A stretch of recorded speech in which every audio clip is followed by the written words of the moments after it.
Section 3. The Abnormality Detective. Sherlock Holmes has nothing on you. As you're cleaning, channel your inner Sherlock Holmes and keep a keen eye out for any abnormalities. And I'm not just talking about a rogue paperclip or a misplaced stapler here.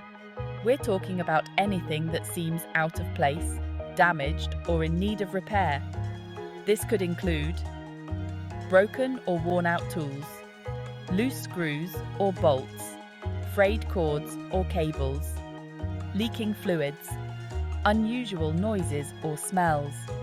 Remember, a stitch in time saves 9, and addressing abnormalities early on can prevent bigger problems down the road.